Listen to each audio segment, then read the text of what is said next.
You're live.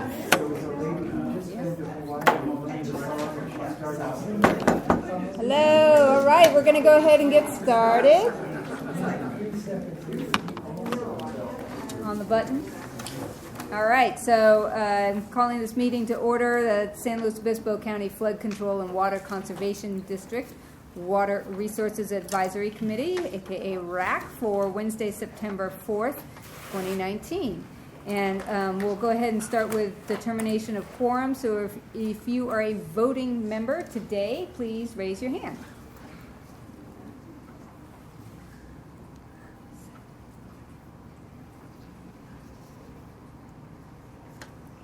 Yep. 18. Thank you so much. So we have quorum. And then let's go around and do introductions. I'm Chair Andy Pease of San Luis Obispo City Council. I'm Linda Seifert. I'm Vice Chair and representing District 3. Tyrone LaFay, Santa Barbara County Water Agency, Water Conservation Program. Matthew Scotto, Water Agency, Santa Barbara, hydrologist. Tom Moore, RCD. Lon Georgia, River County City John B. Morales, Templeton Advisory Group. George Kendall with County Farm Bureau. Jim Walters, Development Watch. Dennis Laux, Supervisor of District 1. James Green, Farm Bureau, and alternate Farm Bureau. Devin Best, Executive Director for the Upper Sinisquam Palace RCD. Brian Rogers, Camp San Luis Obispo. John Reed, Camp San Luis Obispo. Marlis McPherson, Laurel Bay City Council member. Brian Chen, City of San Luis Obispo. Eric Malone, City of San Luis Obispo. Shirley Gibson, alternate director of Sheriff CSD. John B. Wolf, Chair of the Central Coast Regional Water Quality Control Board. Tony Lindstrom, Golden State Water.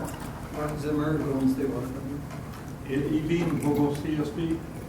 Jimmy Hendrickson, a Cascadero Mutual Water Company. Jeff English, Templeton Community Services District. Jim Gearing, District 4 Rep.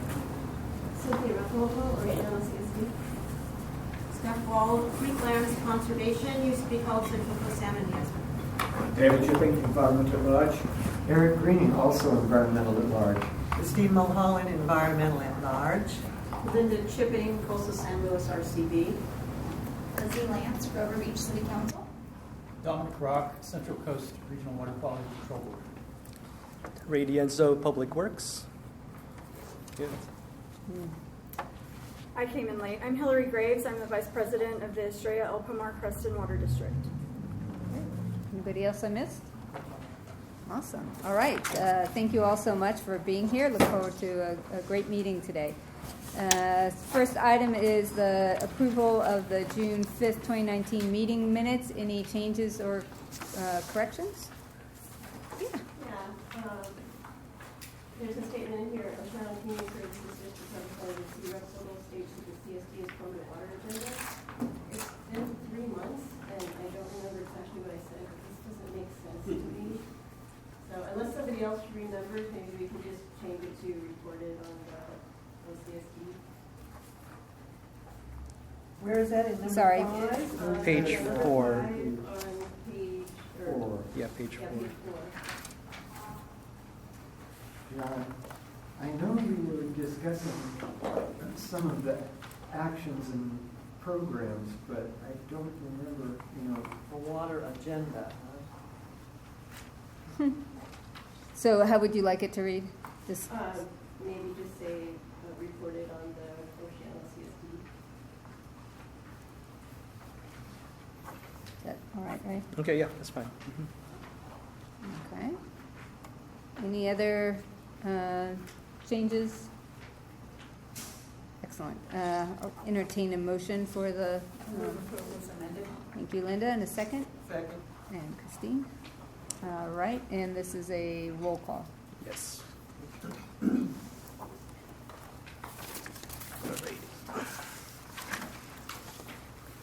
Okay. Dennis Laux. Abstain.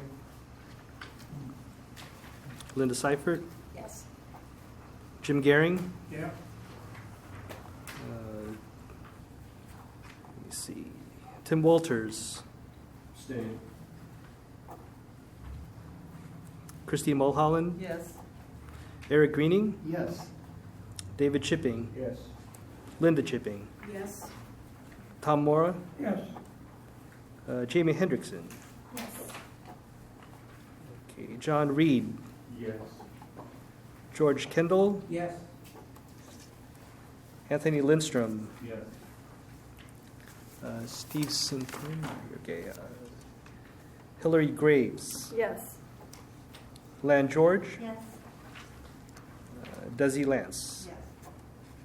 Marlies McPherson, Abstain. okay, Marcia Guthrie or Sheila Blake, okay, Andy Peace, Yes.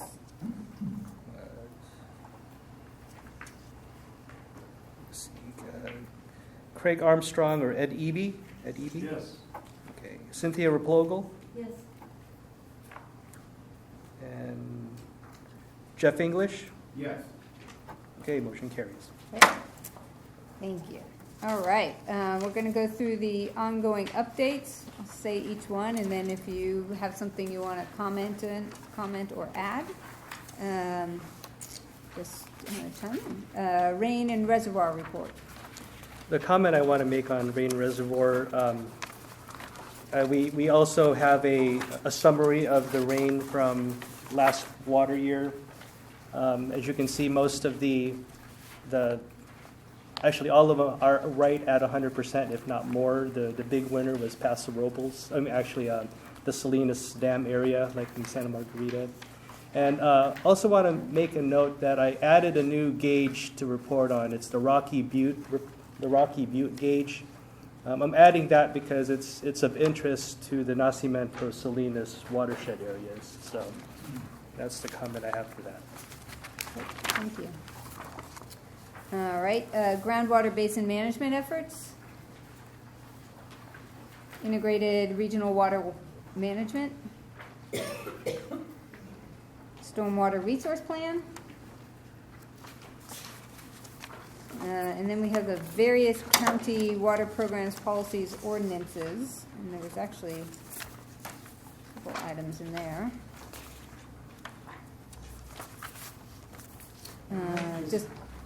Eric. I might just mention in here, even though it's not a county ordinance, or it's something that the county and the city should be preparing to respond to. I understand that the revised draft environmental impact report on the Cal Poly master plan is nearing completion and will probably have its comment period. And of course, one of the biggest reasons why they had to redo it was a failure to specify where the water was coming from for 15 years of a 20-year plan. And my understanding is they have been working constructively with the city to try to remedy that deficit. And there may still be other issues, but in any event, I think it would be good for the city and the county. The county didn't particularly review it in detail last time, but if assumptions are going to be made about importing water from various sources that the county controls or that affect the county, such as even Salinas Dam, which is a city facility, it obviously affects areas of the county. It would be good for as many eyes to be on this as possible. So sometime during the fall quarter, there will probably be a period to review this.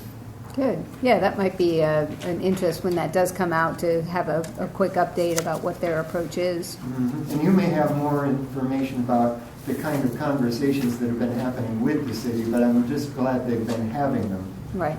And I'm peering over your shoulder at Aaron Floyd and thinking that maybe next month or some other time to get a kind of a quick update on what their approach is to supplying water at Cal Poly.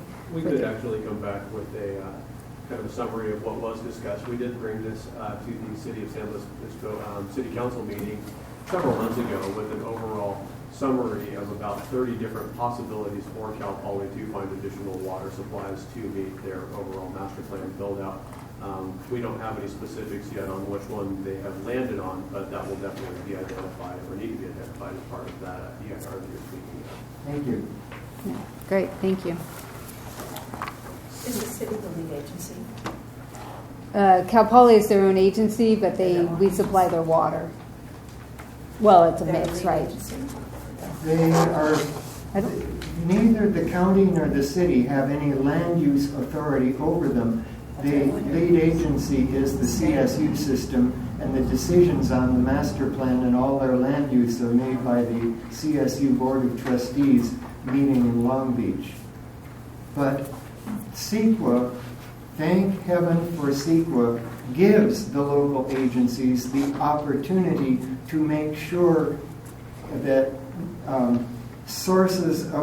resources are accounted for and that impacts are mitigated, and that is a responsibility that the local governments have and should exercise, given that we don't have much else to say about it.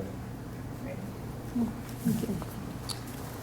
All right, so under the other various county water programs, there's amending the water neutral new development ordinances for the Paso groundwater basin of note in here. I don't we need to say more on that. Let's see. Open reporting on water conservation opportunities and information. And then update on the hydrologic study of the Adelaida area. Ray, can you just touch on that item? So, on August 13th, this went before the board. Basically what it was they approved a joint effort with us and with the district and UC and USGS to do a study over the Adelaida area. As you all know, it's the issue there. It's the fractured rock area, so there's a challenge on analysis of that area. And so right now, it's there aren't any policy decisions being made, but because they're still refining the scope as we speak. Actually, they're refining the scope between us and USGS is refining the scope for their study of that area. And about a year is when the study is going to be completed. And what I'm hoping is that right around before it even goes to the board, I'm hoping that we would get a chance, we would set up a subcommittee here so that we could review that and make any recommendations to the board as far as any policy decisions from that. Yeah.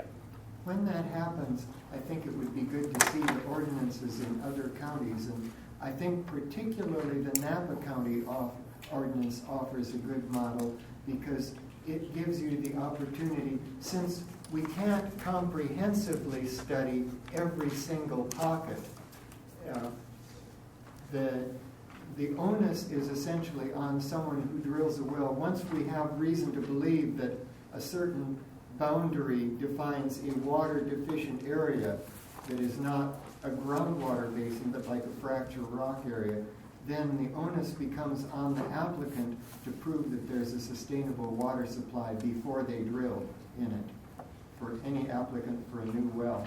And so I think it would be good to look at that and other possible ordinances, possible ways to use the information, and to see if we have findings that under such an ordinance could declare and draw boundaries around a water deficient area where that would be a requirement.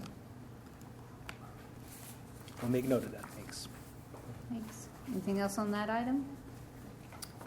All right. So those are our ongoing updates. Thank you.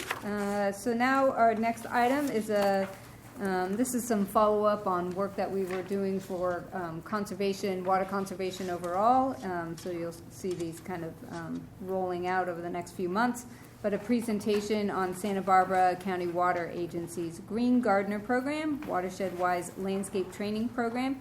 Tyrone LaFay is up here from Santa Barbara. Appreciate your being here. And come on up.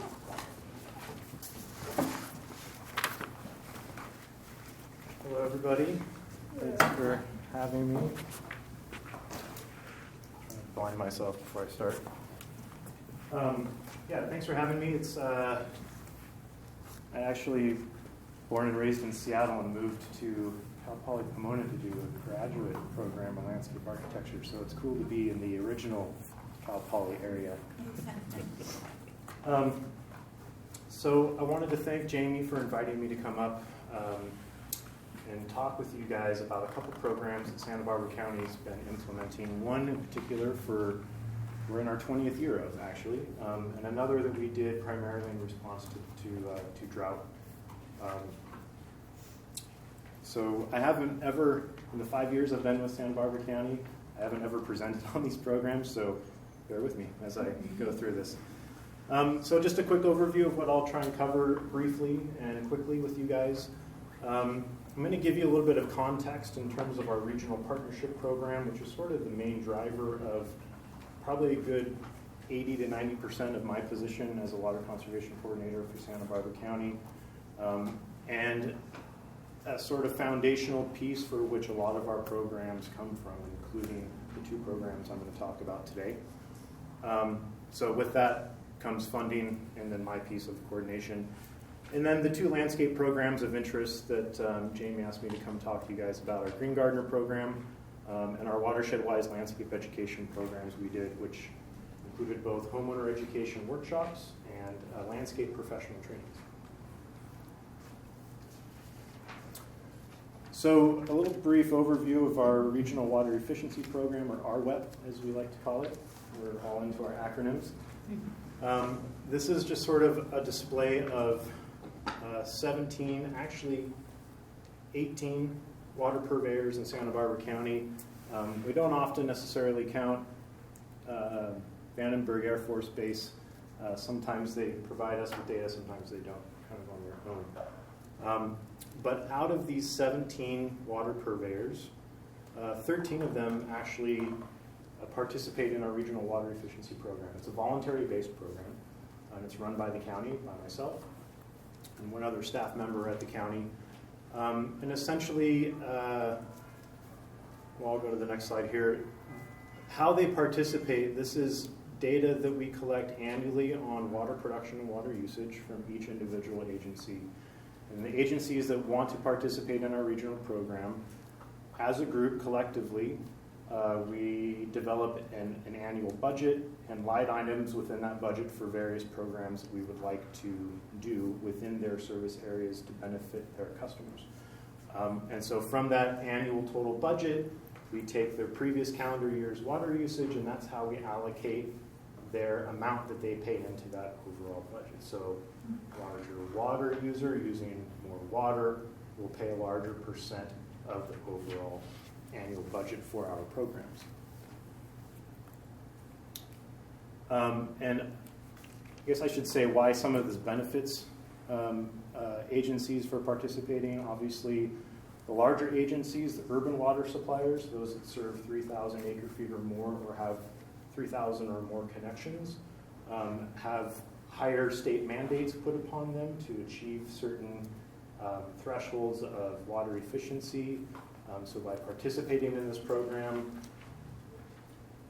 things are changing, but in the past when agencies, urban suppliers had to report their BMPs or best management practices, this enabled them to piggyback on this program to let county staff basically coordinate programs that they would participate in. It benefited them. Many of the larger ones will have their own unilateral programs going alongside with as well. And then the smaller ones, obviously, it's to their benefit. They don't necessarily have the staff to do it, so they can kind of join with us. I coordinate monthly meetings. Yes? Go ahead. Before you leave this. Okay. Just kind of trying to give you a nutshell of how we operate here. I organize monthly meetings with our RWEP group members. We alternate these meetings with in-person and virtual and all over the county. So everybody has an opportunity to participate.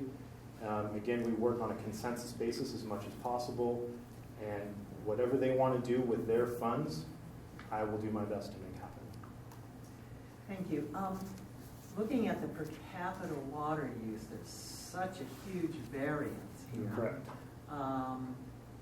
What explains that, generally speaking, in a nutshell? Lack of conservation programs in those areas? Or not necessarily. Not necessarily. They're so, right. So, yeah, the big elephant in the room is Montecito Water District, right? Montecito, huge estates, massive landscapes, more extravagant type of lifestyles per se.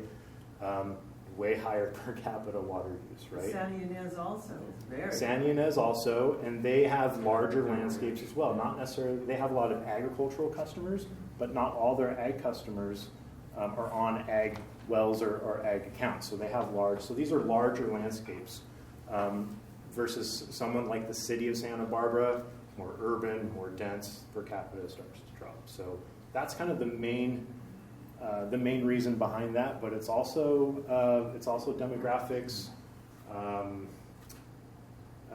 financial components. The interesting thing with what I grapple with, and I don't want to stay on this too far before we get to what we want to talk about, but trying to develop programs that meet the needs of all of these agencies that participate is really difficult. So we have different end users, we have different political wills, we have different budgets. So it can be very difficult. Say that the city of Santa Maria is actually the largest water user in Santa Barbara County. And sometimes they're often not as interested in water conservation as others. So it can be challenging.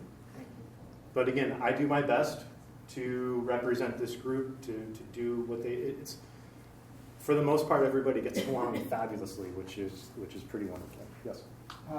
I know the word tiered rates now, I guess, creates some legal difficulties, but are there any variances? I realize there are variances in lot sizes and in things like climate. San Ynez Valley, there's just more evaporation. But is there any correlation between water conservation and types of rate structure? We could have a whole side presentation on that and conversation. My personal opinion is yes. And within the law, do you have any recommendations on an effective rate structure? Now you're just trying to get me in trouble, aren't you? I don't, but I'm happy to chat with you after the presentation, and we can talk about rates all you'd like. Again, I mean, it depends on the demographic, obviously. If you increase the rates, maybe there's those that don't mind paying. So is that going to encourage conservation? Maybe not. I just wanted to show you really quick if this works, and if it totally sabotages everything, I apologize. I wanted to show you our website. This is another component of what County Water Agency on behalf of the RWEP members manages. This is our collective website. And it's sort of a consortium of information. We call ourselves the Network of Santa Barbara County Water Providers. So again, RWEP members, in part of their annual budget, a component of that budget goes towards the upkeep, posting costs and all the fees associated to keeping this stuff going. And in our meetings, we talk about how we want to orient this, the information that we provide on here. So the chart that I just showed you, if you go to the About Us page, if you want to look later, there's a host of information down here. I post an annual report on our programs, and here's the water use report you just saw. There's also a water rate summary for those of you interested in water rates. I just wanted to share that really quick.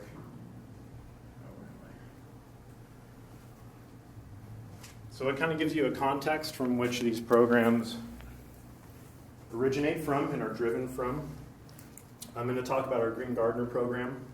This is a photo at the bottom of a spring 2017 graduating class. So the Green Gardener program, as I mentioned, is 20 years old. It started in 2000.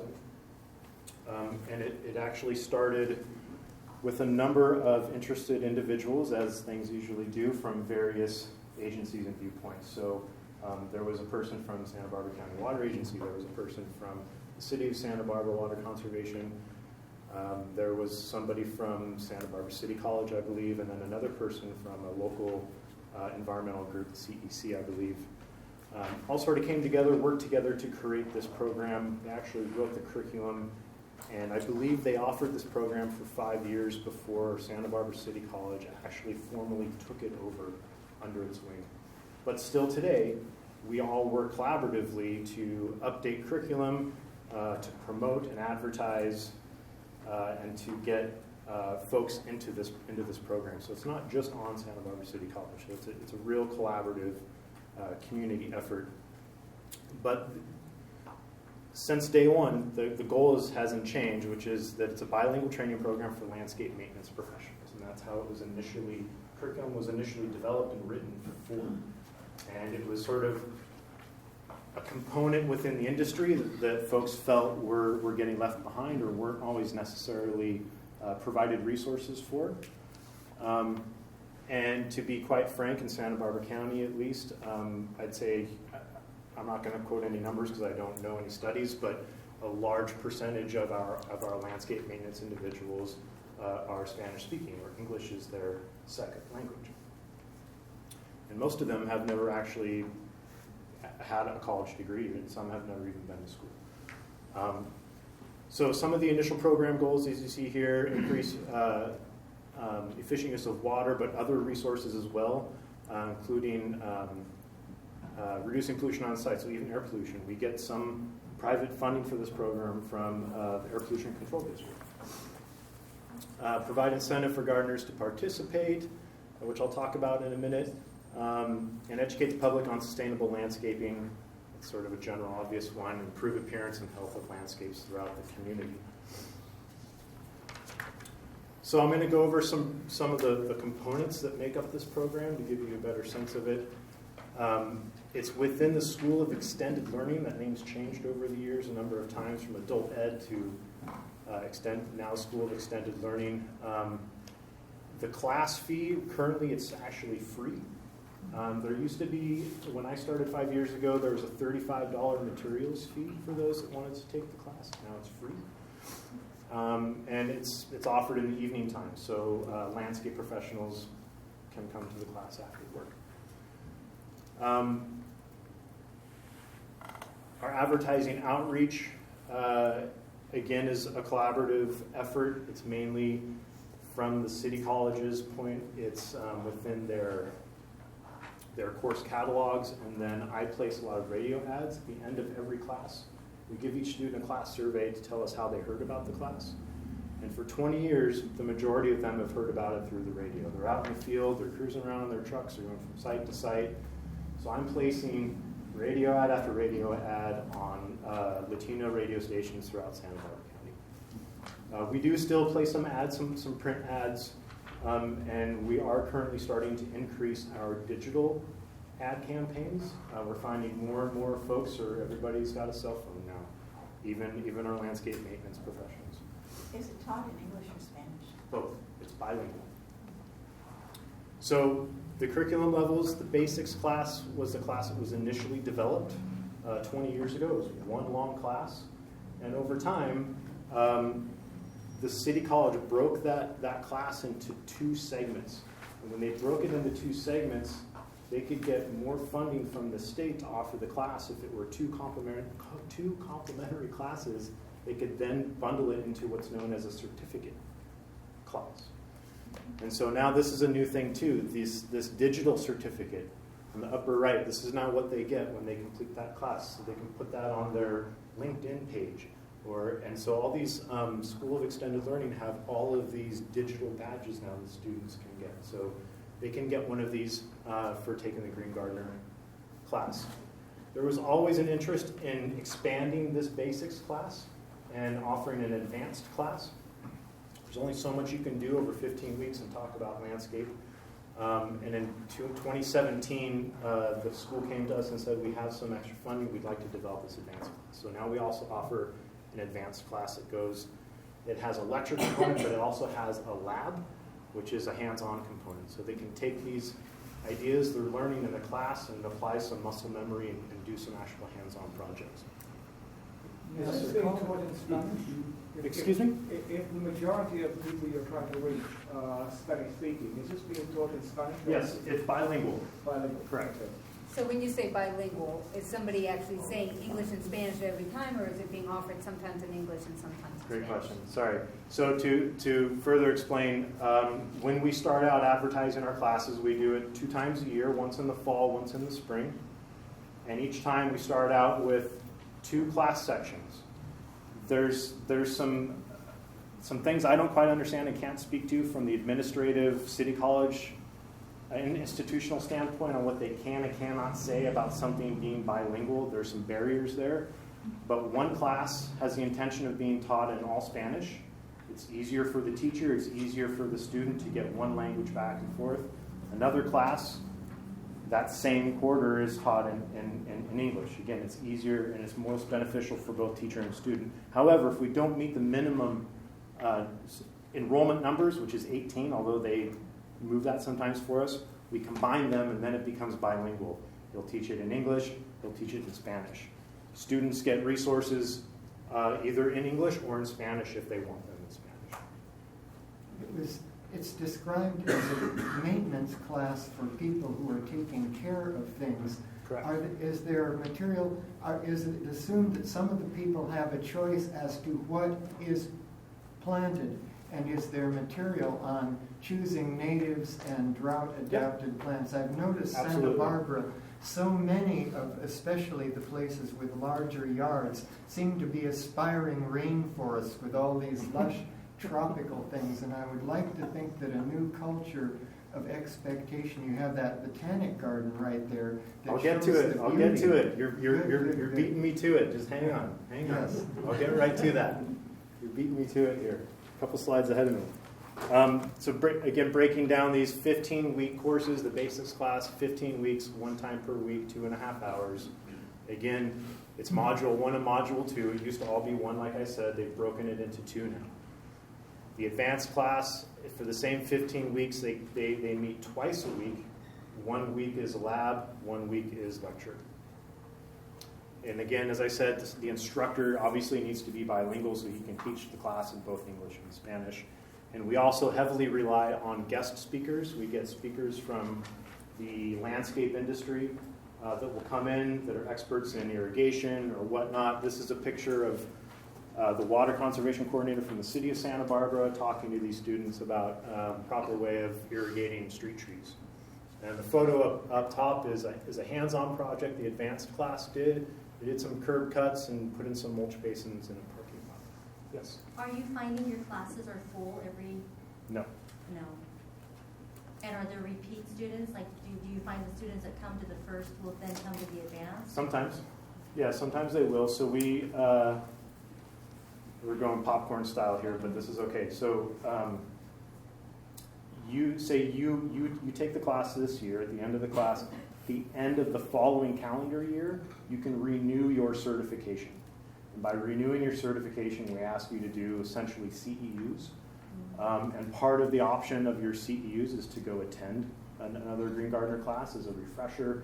You have about 7 different options on how you can obtain your recertification. So sometimes students will come in. Other times I'll be at an event, public event, Earth Day or something, and someone will come up to me and say, I did that Green Gardener class 5 years ago. I got into a different industry. I'm back in landscape. Can I re-up my certification? I'm like, well, you've lapsed 5 years. We've maybe tweaked some of the curriculum. You should go and take it. So. And I'm going to just interject here and let Tyrone finish your presentation, okay. And then we'll hold questions. I mean, you can bombard me with questions after. That's fine. Yeah, okay. Let's do that. Sorry. That's okay.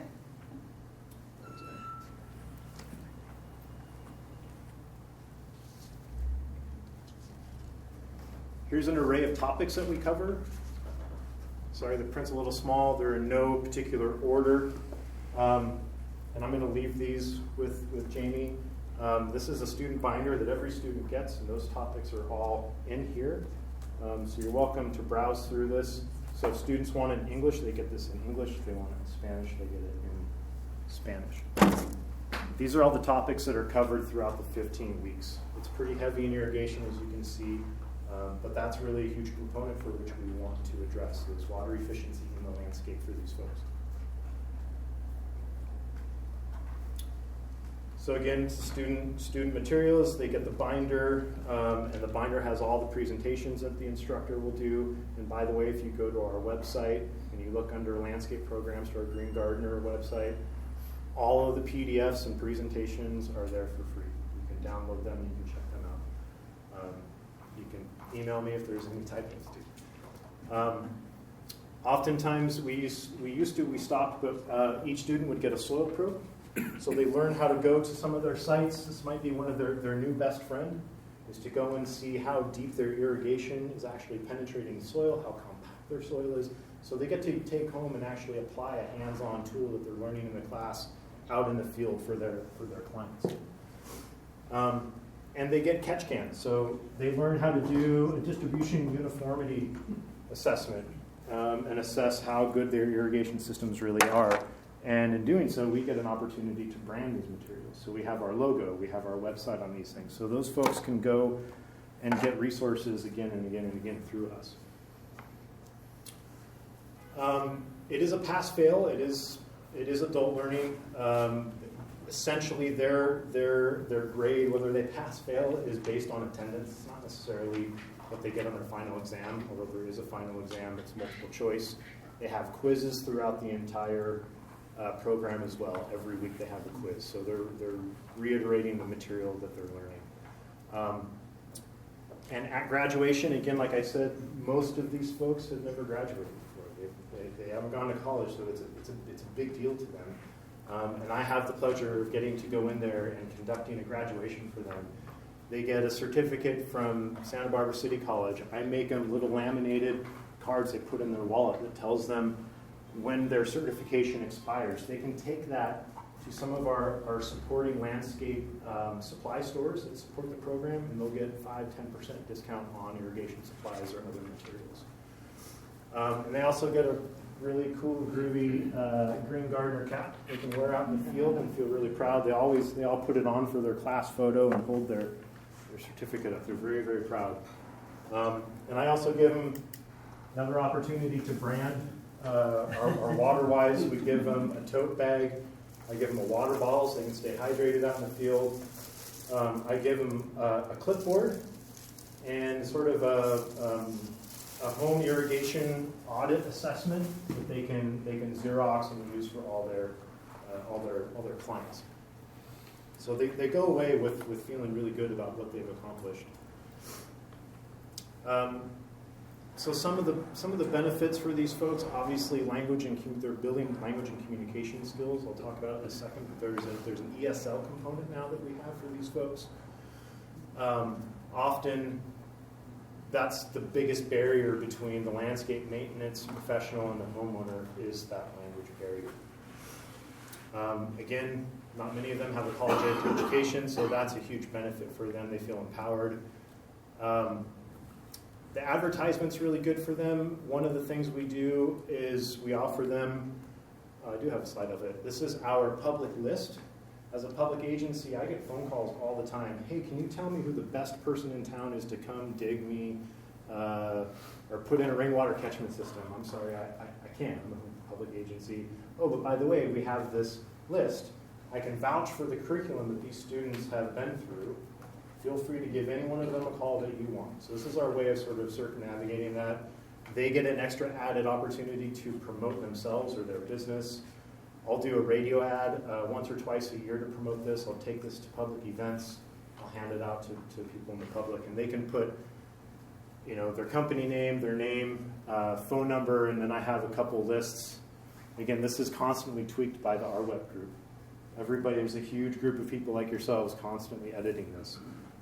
They get to say whether they're doing business in South County, North County, or if they're accepting new clients, and whether they focus on, this is new, I've separated it new, from residential properties to commercial. I have a lot of large commercial businesses that send all of their employees to this class. Kits and landscape design is one of them. They send all their employees. New employee, they go to the Green Gardener class. Santa Barbara City Parks and Rec staff, they all take the Green Gardener class. Oh, wait.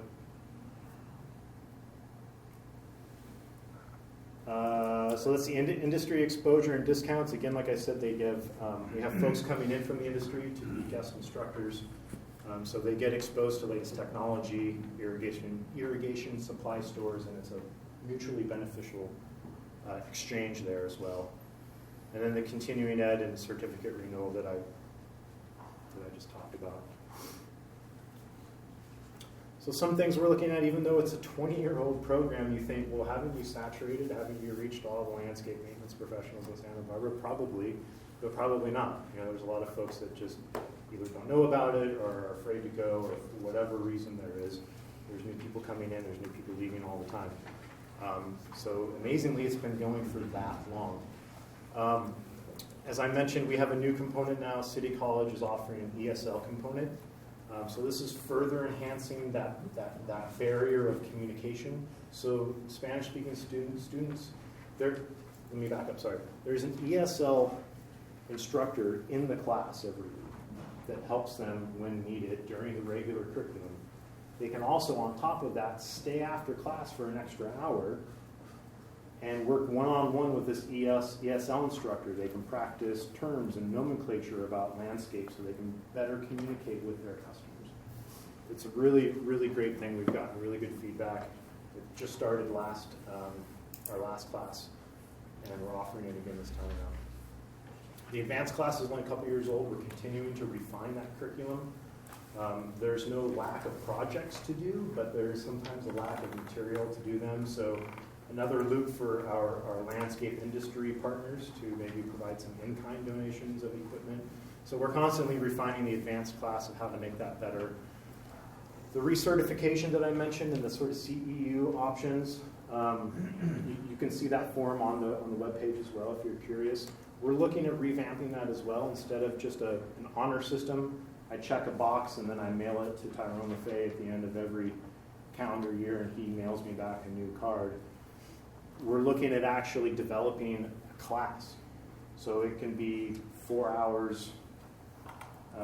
We're still playing with it, but it might be like a 4-hour class where they go in and they're actually getting a refresher or an update on some new technologies or something like that. And then the other option is City College is looking at, again, taking the advanced class and the research class and lumping them together and creating a new certificate. Because they want to be able to lump those things together, and it helps the student. College gets more state funding. So those things are kind of in the works. And then local partnerships, Santa Barbara Botanic Gardens. Here it is. They have a new education director who's beaten down my door and really wants to be heavily involved. He wants to develop a new curriculum component on native plants. We do already have a component on native plants, but he wants there to be even more. So we're looking to partnering with them. We may even offer a whole separate class on native plants that green gardeners can take. UCSB is a new partner as well. They're very keen. We've offered one class on their campus so far. Their grounds crews are really interested in this program, as well as students. The students are interested as well. Although we're finding the students are a little more interested in food production. And then, of course, our landscape supply companies, we're always working to better develop those partnerships. And then our 20-year anniversary. What are we going to do for that? We're constantly updating material. This handbook is overdue for updating. I have one that's in my office that's all marked up, and I'm just waiting for the right intern to take it on. And then our branding. We're actually going to be updating our logo, which you see up there on the hats. It's a little clip arty, and some think a little too gender lopsided. Yeah. Thank you. So some of the things that we're looking to head at. Just cut me off the stage when I'm down here. Benefits and challenges. There are plenty of them. Engaging in important industry, as we feel the landscape maintenance industry, it's very beneficial for them. And I'm just going to say this now, I'll probably say it again, but as we've gone through the drought and as agencies have had landscape transformation rebates, whether you call them cash for grass, whatever it may be, we've been encouraging homeowners to transition their landscapes to more water efficient landscapes. And when they do that, whether they're climate appropriate plants, native plants, whatever they may be, they're not the normal ornamental high water using plant that a landscape professional might be used to maintaining. And it's a different approach. So it was a big gap I think that they foresaw a long, long time ago. But as we're doing that, we're really trying to get these folks on that page and not having, going out to somebody's new, beautiful, water-wise landscape and just sort of not understanding how those plants need to be maintained, because they need to be maintained differently. Our community partnerships, huge benefit, but also can be really challenging, especially when folks are having a hard time financially. And we're asking them to contribute financially or in kind. Outreach and promotion, again, very beneficial because that's how we're reaching, but we're finding that that's shifting and changing and evolving, so it can be challenging. And then, of course, I have a limited budget on what I can do for promotion too. And then our post-class communication and record keeping, and this is probably my biggest challenge, is trying to contact these folks, say, for example, to get recertified. When they fill out their student information form when they graduate, they can say, I want to be on your public list, and here's my info. We want to keep a database of all of these students, because I want to connect with them later about recertifying. But when I get back to my office, I can't read what they wrote, or I get every year when I send out the recertification mailings, I get half of them. They've moved, or the address doesn't exist, or I couldn't read it right. So the communication piece is difficult. The record keeping piece is also really difficult. So considerations, if San Luis Obispo County was considering a program like the Green Garden program, which many other agencies have. It's been adopted in the Bay Area. It's been adopted all over California. We offer the curriculum to anybody who wants to do it. Is to partner with an education institution, so I guess the equivalent here would be Cuesta College. And when I spoke to Jeanette, and I have her email address, she's offered for any of you to contact her if you're interested. She believes that Santa Barbara City College and Cuesta College are in some same grouping where they can share not just outline curriculum, but they have their own internal system that they put lesson plans that get approved by the state. She believes that they're in the same grouping, so they could actually share those and make it that much easier for Cuesta to start this. But those things, they take a year or two to get approved through the state system. And buy-in from your landscape maintenance community in town, whether it's the actual professionals who are out doing the work, whether it's the industry shops around town. About 4 minutes. Funding. I kind of went over this already in terms of our RWEP and the state funding, so I'm going to cruise through that. Can I ask you, before you leave that, I have a real quick question? Yeah. What is the full cost of the program? I don't know what City College's costs are, so I couldn't give you that Leaving question. those aside. Leaving those aside, I have a budget from our RWEP line item. It's extremely humble. It's about $8,000 And for a year. the additional dollars that you're getting from others That's goes included direct in to it. Cuesta, or does that go? That's included in it. So Those come you're to only me. getting up to $8,000. I'm spending support your program. $8,000, and that I'm spending mainly on outreach, radio ads. I'll often do a print ad. Occasionally, I'll get approval to use some of my unilateral county funds, and also I'll bulk buy a lot of the swag items that will get used over multiple fiscal years. Yeah. Okay. Just, Are you full-time? am I? Yes, I am. So this is Jeanette's email address. She's with Santa Barbara City College. If you're interested in contacting her, you can contact me. I'll leave my business cards here afterwards. But I want to get really quickly into this. I probably don't even have time, but our watershed-wise landscape training programs, we did them over a number of years in the drought. Again, talking about a gap is educating. So the flip side of the Green Gardener is educating a homeowner on how to communicate with their gardener.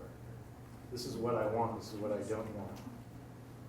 And then also another gap was, again, with drought and with rebate programs and incentivizing homeowners to transform their landscape, we were increasing the demand on our professionals in our community, but a lot of our professionals were overworked that knew how to actually create and design and install the landscapes that we wanted. So the professional training, we invested in our professionals. We made it highly subsidized. It's EPA WaterSense certified, so they're on a list through the EPA as an irrigation auditor. And again, we're creating these lists that we can send homeowners to find the right professional to do the job that they're looking for. So here's a couple of the promotional things we did. The homeowner landscape workshops in the first couple years were 3 hours in the morning on a weekend or 3 hours in the evening on a weekday to kind of mix it up a little bit. And then in 2017, we offered an all-day workshop on a Saturday due to the feedback we got from homeowners saying, we want more information about plants. Everybody wants more information about plants and design because there's a lot of DIYers out there. So we did a full-day workshop. We even catered lunch for them and they had the whole second day about design. They brought in their own schematics of their landscapes and we had professionals there to help them. These are just some of the things about conducting such a workshop. And we have on our website as well a landscape professionals page. And this has links to all sorts of professional lists that we've either promoted ourselves or that we've been involved with in some way, shape, or form.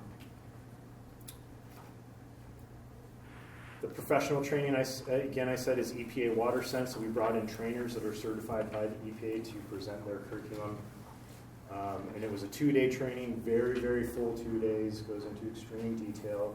A lot of math, tons of math, so it's definitely difficult. There was an exam you had to pass at the end of those 2 days.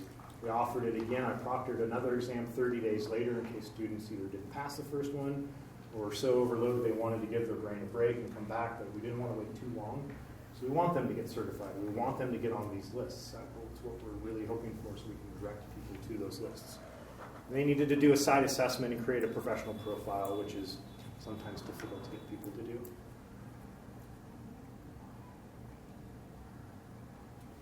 So with that, thanks for your time. And if we have time for questions, or do you want to wait for after? No, we can do a couple of questions. Yes, sir. There's a parallel universe of fire horticulture. But the Lake Plant Society, for example, has come up with a planting against fire. And thinking of what's happened to Santa Barbara several years in a row, is there horticultural training in regard to your plant choices, etc., that doesn't just emphasize water saving, but also fire prevention? Yeah. There is a firescaping component in this group. Correct. Yes. Thanks, Darren. Yeah. For coming on up here. Is the Green Gardener program going on at Hancock College? Good question. I didn't mention that. It is not currently. So again, I've been with the county 5 years. When I came on board, it was happening. But what I learned is that it had started previously, and then it had stopped, and then it started up again, and then I came on board, and then now it's stopped again. One thing we've been blessed with the City College program is our instructor. He was one of the originators 20 years ago, and he's still teaching the class.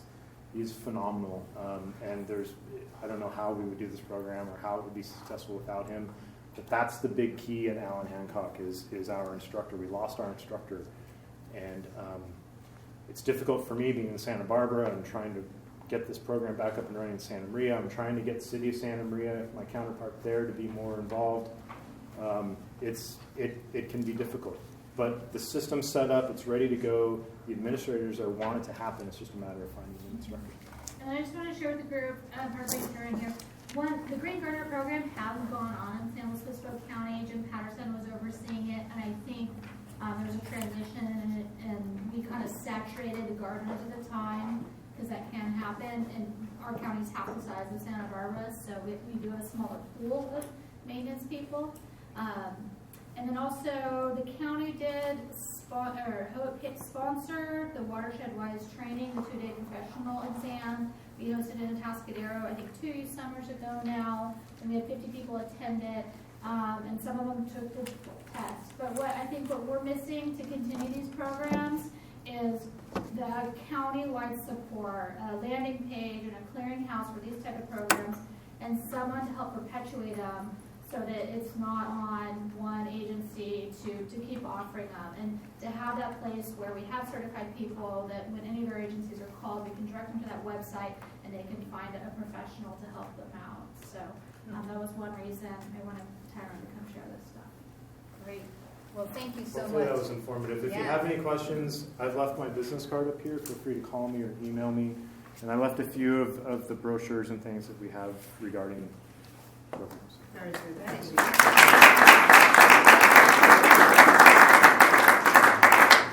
Thank you, and we will at a future meeting be thinking about as we look at a suite of water conservation opportunities, which are the ones, how would we manage, what would we take on? So, thank you, that was all good.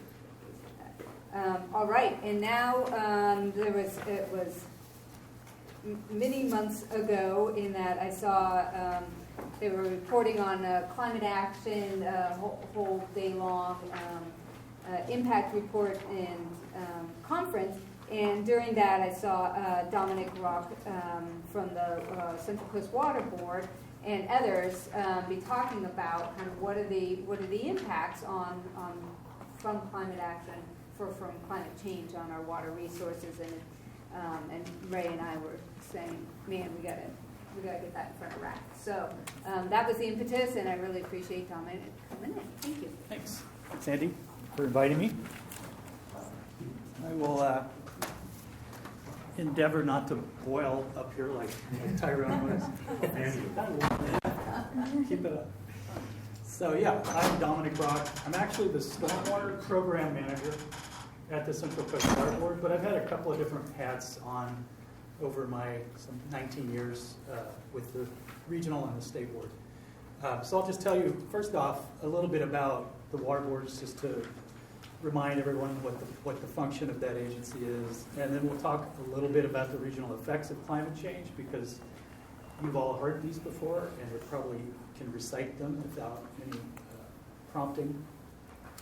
And then I'll really dial into why I'm here, which is to try to explain how the regional board is attempting to respond to climate change and promote climate change adaptation, and kind of the steps that we're taking going forward. So just to remind you, the regional water quality control boards are a group of 9 state agencies. They're semi-autonomous. They are not the same as the state water board, but we are connected. But we are autonomous, semi-autonomous state agencies, and we've based them, the 9 regions, basically along watershed lines. There's some variations on that, but in general, all 9 regions have some hydrologic logic to them, and each one in turn is facing really unique and different challenges. So whether you're a coastal region or an interior region, you really confront different things. If you're the Lake Tahoe region, you have this gem of a water quality resource or water resource that you want to protect, and so quite different from, say, the Central Valley or the northern regions. So the Central Coast Regional Water Quality Control Board is bounded by the southern tip of San Mateo County, includes southern Santa Clara County, extends through Monterey, San Luis Obispo, Santa Cruz, San Luis Obispo, Santa Barbara, and has a little bit of the western edge of Ventura County. And then everything on the watershed divide between us and the Central Valley comes this way. We have 7 board members, one of whom, the chair, is in the room, Dr. Jean-Pierre Wolf, and they're appointed by the governor, approved by the Senate, the state Senate, and they're volunteers. They're not paid, and they're not expected to work full-time on this. So it's critically important that the staff be able to advise them and make strong, solid recommendations for their actions. Excuse me. And what those actions are include things like setting standards, issuing permits, or we call them orders usually. Those can be waste discharge requirements that involve the discharge of a waste to land, which may impact groundwater, or discharges to water bodies, whether it's a freshwater body, a wetland, a creek, a river, or the ocean. So now we understand that. Let's talk a little bit about the effects of climate change in the region. The regional boards are going to be, they're going to need to anticipate and adapt to the changes that are coming. And it will be a test of our organization, because we are an organization that already responds to changes in the environment. That's built into what we're doing on a regular basis. But the scale and magnitude of the changes that we're anticipating with climate change are really going to test our ability to do that. So the ability to adapt our programs and manage these changes is really the biggest thing we confront right now. Just to remind you of the impacts of climate change to the Central Coast region, the 4th climate assessment from the state came out about a year ago, and each region, there's regional reports within the larger assessment. If you haven't looked at the 4th climate change regional report for this region, please do so. It'll blow your mind in many ways. But in general, it kind of, oriented around these primary issues of increasing temperature, changes in precipitation patterns, not necessarily more or less precipitation, but coming in different magnitudes and affecting what's called a whiplash effect, where you get really long periods of dry interrupted by radical intense storms, and then another period of dry. So that we have to adjust our plumbing to deal with. The water supply shortages are probably inevitable. We're going to see increasing reliance on groundwater in a region that is already heavily reliant on groundwater. I think the Central Coast region is about 80 to 85% dependent on groundwater for water supply. And we're going to see lower surface flows that will lead to higher pollutant impacts and pollutant concentrations impacting aquatic species. Sea level rise is going to be a major issue as well. We're one of the coastal regions, so we're confronting observed and projected accelerations in sea level rise, which pose a significant threat to our coastal communities. In Santa Barbara County, about 12,000 residents and about $2.5 billion in property could be exposed to flooding by the end of the century. Similar numbers apply to Monterey County. They didn't provide them for San Luis Obispo County in the report, but you can kind of draw some parallels. Also, our coastal ecosystems, mudflats, marshes, many of them may drown because of the rising sea level. Losing some of the ecosystem services like carbon sequestration that these ecosystems provide. And there's a much quoted statistic that 2/3 of California beaches will be gone by the end of the century. Fire is a big deal. It's becoming more and more in our focus. The governor, issued a big proclamation. The first thing he did when he came into office was to say we have a major emergency with regards to fire. I think the 87-year record of fire history or record of fires in the state of California, 10 of the largest in that history occurred since 2000, and 3 of the 10 largest fires on record, period, have occurred in the last 5 years or 8 years. These 3 fires, the Thomas Fire, the Zaca, and the Basin Complex Fire.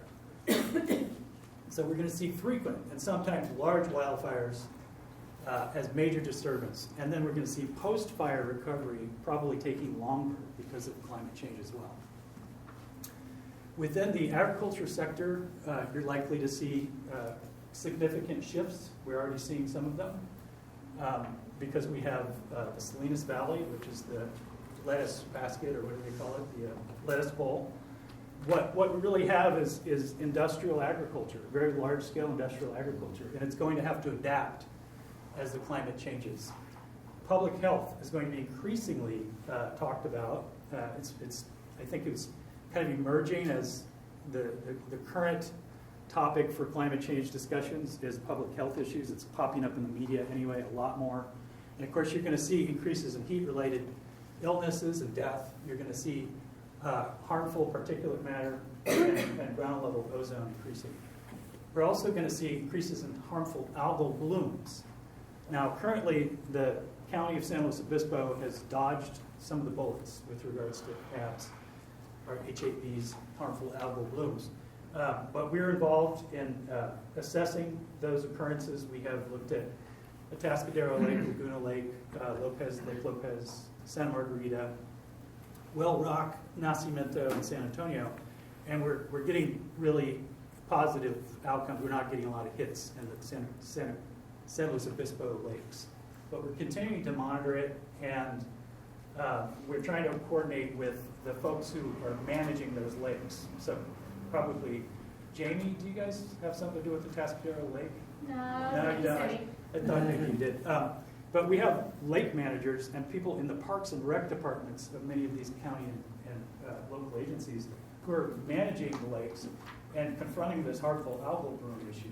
And I think we ought to be seeing a little more involvement from county and local agency health departments as well.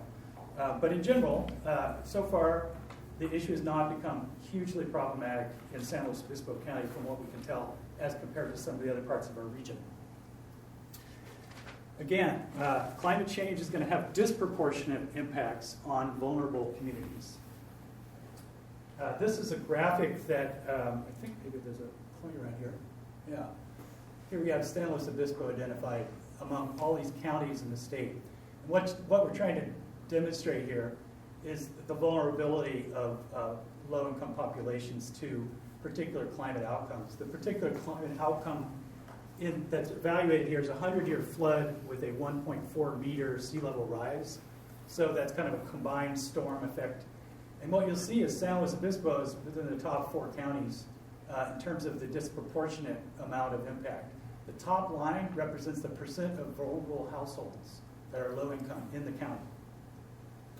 And then the bottom line is the percent of county households that are low income. And anywhere you have a longer gray line than a dark gray line represents a disproportionate impact on low impact communities.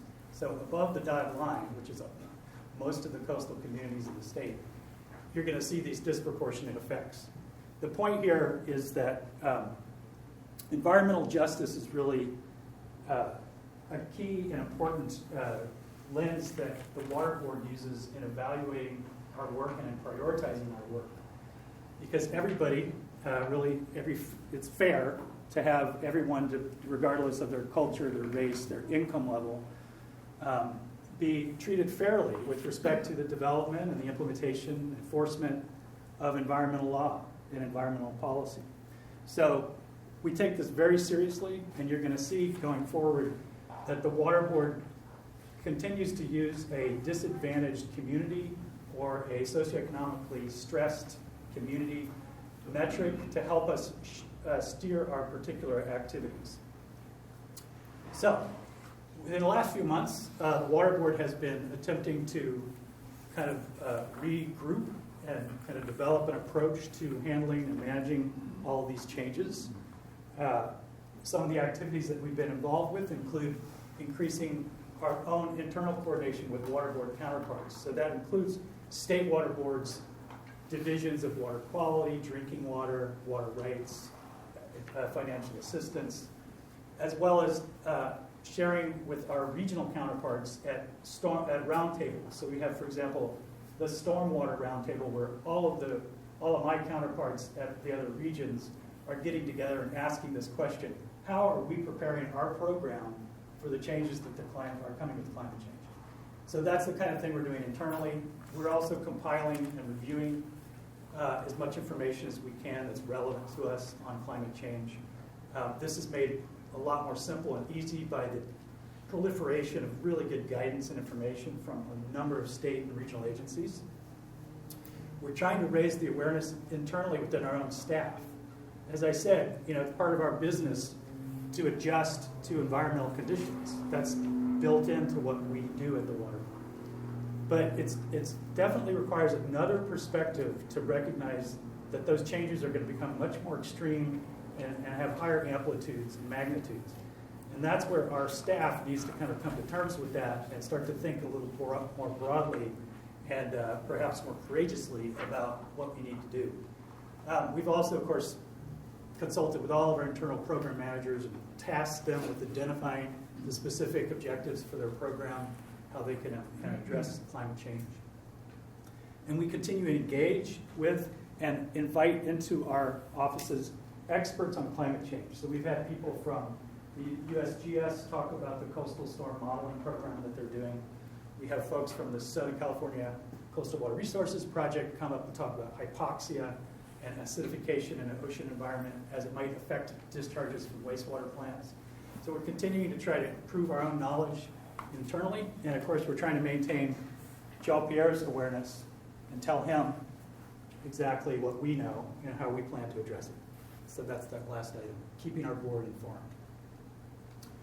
So some of the things we're doing, that's kind of the broad backdrop, but some of the things we're actually doing where the rubber meets the road, you might say, is with respect to modifying our orders and our permits. And for example, in the case of sea level rise, we're starting to ask all of the infrastructure facilities that we regulate along the coast to examine their vulnerability to sea level rise. And we're putting requirements in permits that actually require assessment and planning for that kind of thing.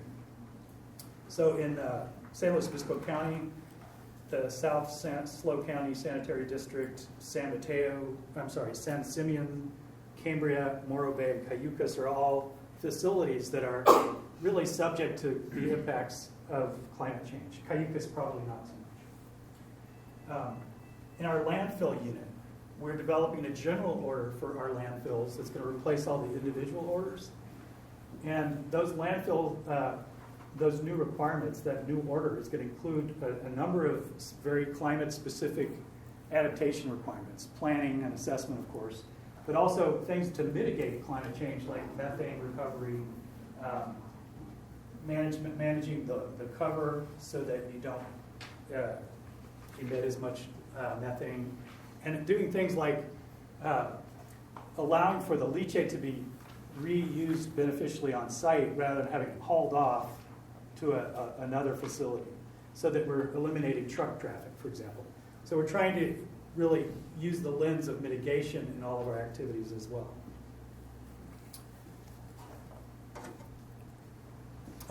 Let's see.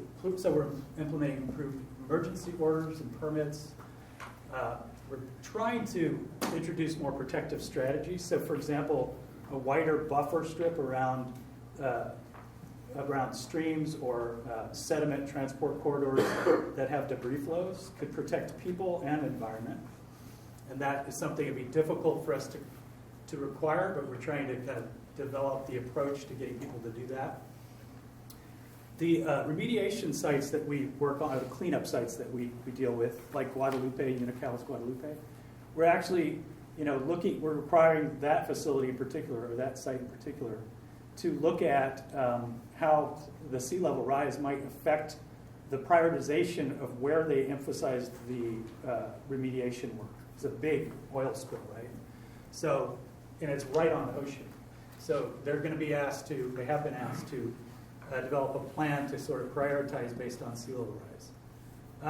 This last item, this became an issue when the Thomas fire occurred, and there was a whole lot of debris, and then the mudslides occurred, or the debris flows occurred, and the landfills and everybody was dealing with way too much material, and it demonstrated we have to have a system in place to just make that stuff happen so that we can clear people's properties and they can kind of get back to recovery. So those are some examples of work we're doing.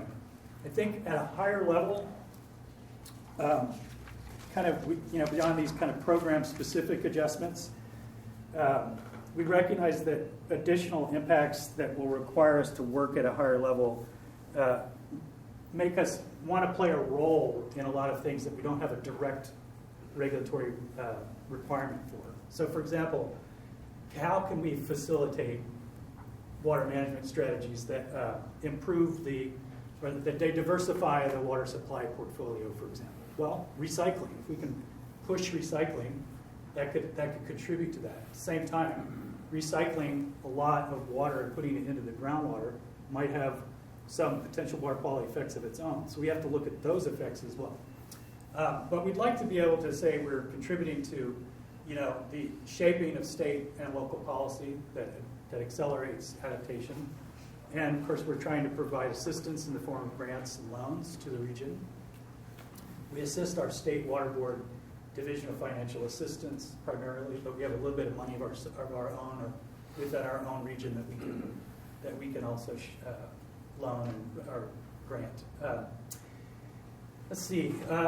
Ultimately, we're going to try to aid in the developing the political will, to implement what's going to probably be expensive adaptation.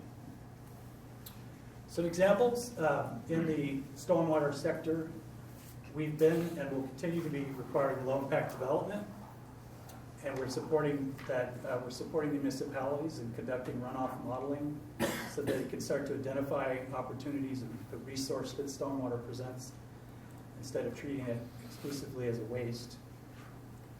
We are facilitating the recharge of urban runoff in a variety of ways, and we're trying to promote multi-benefit projects that are consistent with stormwater resources plans. In irrigated lands, our regulatory program for agriculture, we are fostering the modernization of irrigated agriculture by promoting mitigation through management practices that store carbon, cover crops and healthy soils, and adaptation through irrigation and nutrient management. So there's a few parallels with what Tyrone was talking about there. Recently, the environmental organization Heal the Ocean produced a report looking at 2015 data, and they found that 11 billion gallons of treated wastewater are discharged into the ocean from the Central Coast regional facilities every year.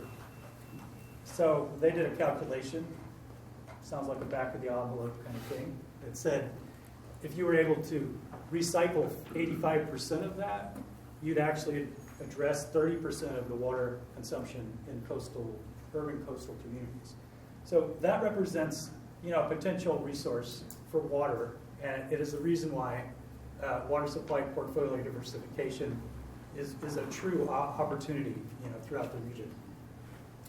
Here's a couple of fan favorites: the Morro Bay plant and the Los Osos plant from San Luis Obispo County.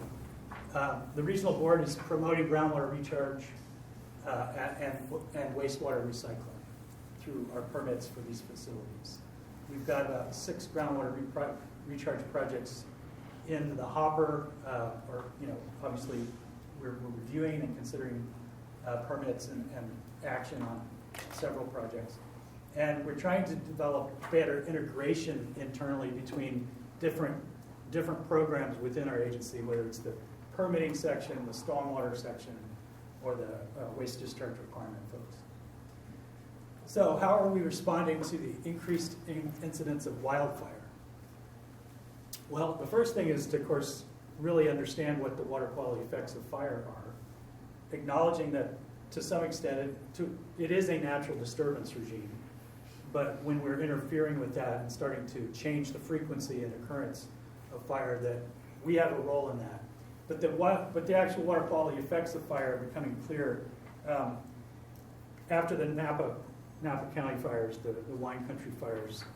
The amount of material that was moving through the urban stormwater systems into receiving waters was quite scary, and so there's been a lot of lessons learned from those fires, and we are coordinating with all of the regions through an interagency emergency response kind of strategy to develop more coherent responses to that.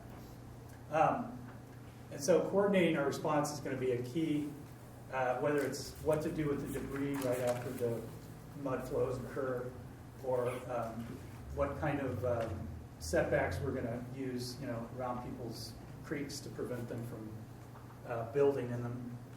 Not something we have a lot of authority over, but something we want to keep working with Coastal Commission and local agencies to address. One of the issues that has emerged, I mentioned that one of the first things the governor did when he took office was to proclaim an emergency about fire. Subsequently, the legislature adopted Senate Bill 901, which is essentially a big push to get people to go out and clear the landscape of any potential vegetation that could cause fire. And it sounds like something you want to do to prevent fire, to make sure you're not like unnecessarily leaving the ladder fuels, next to your house and creating crown fires. And, there's certain things you want to do, but at the same time, the level of disturbance that's going to occur because of these activities is pretty significant. And so one of the recent things we've just had to grapple with is how the Water Board plans to address all of this vegetation activity, all this vegetation management. So I think the picture, this is from a state park, a local state park, but this issue with eucalyptus on top of a power pole, that's the kind of thing they're going to go in and start taking out these trees, and the ground disturbance and the vegetation conversion is going to be somewhat extreme potentially. So we have to figure out, wow, how do we manage that? Well, there's probably going to be a large general permit required for utility companies that are going to go in and just blast through their power corridors and remove all that vegetation. But there's going to be lots of people at homeowners, with people who are called small timberland owners, less than 100 acres. They won't have to do anything. They can just go out and clear land. They can build 800 feet of road on a 30% slope with no permit from the Board of Forestry. That is going to cause impacts to water quality, primarily erosion and various kinds of disturbance. But we're also going to see a fairly significant amount of vegetation conversion. I think we're going to get lower evaporation rates, evapotranspiration rates, for example. So there's all kinds of issues associated with that. We're trying to deal with that at this time. These activities, of course, include some burning, but a lot of it is hand crews that aren't using prescribed burning. And the Board of Forestry and the California Natural Resources Agency and the Water Board all participated in developing really good best management practices to prevent disturbance and to prevent the damage. But with these homeowners who are going to have kind of a free range, I see some missing links, so something to keep an eye on. I don't want to belabor this, but the legislation that the state of California has adopted from the 2006, AB 32 first climate action plan requirements, SIGMA, the Infrastructure Planning Act, and all the financial assistance bond money that's been made available have really been important drivers for state agencies. We definitely feel the heat to respond and to activate and to implement the goals and the vision behind a lot of this legislation. And as a result, we're working in coordination with others. So the climate change response from the Water Board is going to be linked very closely with others. This is just to kind of make the point that there are a lot of agencies involved in this at the state and local level, but just the state agencies alone. These folks we have to coordinate with. The key here, and the point of the slide, is to point out that the Water Board is one of many organizations. We have to figure out what our niche is relative to these. We have to avoid the duplication and the inefficiency that can occur when bureaucracies collide or don't talk to each other. And that is actually going to require us to interact more, which is very hard for us to do. We have a lot of work to do right here, on permits and on facilities. And we're now being expected to coordinate at a higher level with a lot of other folks and avoid inefficiency. I mean, we all want to avoid that. So just an example of the kind of information that's available out there. I'm sure most of you are aware of the planning guide. This is being updated by OES right now. It's going to become the what's called the Adaptation Planning Guide 2.0, I think is literally what they're calling it. Incredible stuff coming out of different departments like the Department of Water Resources on sustainable groundwater management. It's a climate, right there, the climate change data and guidance. Paying it forward, more on the critical infrastructure issues that we're confronting. This is a fantastic piece of work from the Ocean Protection Council. It actually provides you all the information you really need to figure out whether your facility could be vulnerable to sea level rise. It has tables with the different gauges, tide gauges, and it's got projections all the way out to the most, pessimistic, you could say, most extreme examples, H++, they call it.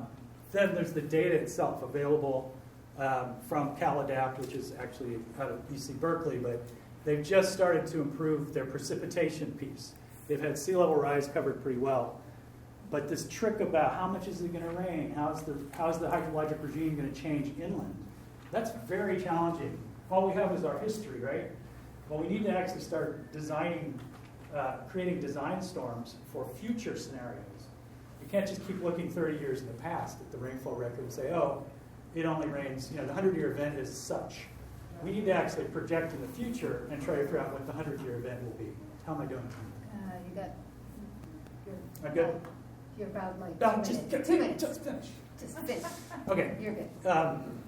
The non-governmental organizations can't say enough of how critical they are for us, the Water Board. They're continuing to educate, to guide, to conduct research, facilitate dialogues, and they take grant money and they do good things with it. So, for example, the Central Coast Climate Collaborative, which was responsible for bringing the recent annual symposium to Cal Poly, which was fantastic, has been continuing to work in this area. They're literally the whole area, including Ventura County, the whole region, Central Coast region, including Ventura. And then you've got groundwater dependent ecosystem. The Nature Conservancy doing really cool and critical work that we'd love to be doing ourselves, but never can get to. Going forward, we're very alert to the effects of climate change at the Water Board, and we're going to address those changes in all the work we're doing from here going forward. We're prioritizing climate-related work relative to some of our overall priorities, and we're trying to develop a work plan around 3 primary strategies. The first is the facilitation of adaptation through our direct regulatory work, so issuing permits and actual regulatory requirements, as well as the degree to which we can influence other processes where we don't have that direct regulatory role, and then providing assistance with grants, for example. Secondly, we recognize the need to continue that collaboration. It's hard for us to do, to make time to do it, but with so many cooks in the kitchen, it's increasingly important that we avoid stepping on toes and wasting the state's resources. So just as an example, Andy mentioned the climate symposium that we had at our offices. This was actually put on by the local government commission, but we were very happy to host it and bring together all these different actors to continue to coordinate. We want to keep doing that with regional agencies, including the WRAC and the county. And then finally, we need to continue to improve our understanding of the effects of climate change. A lot of what we're looking at is how the climate is changing and the effects on water quality that those might have. But it's just as important to look at how we are adapting to climate change and what are the water quality effects of those actions. So for example, a lot of recharge of groundwater, it might introduce risks to groundwater quality. It will, invariably, in many places. We need to examine the actual effects of our adaptation measures.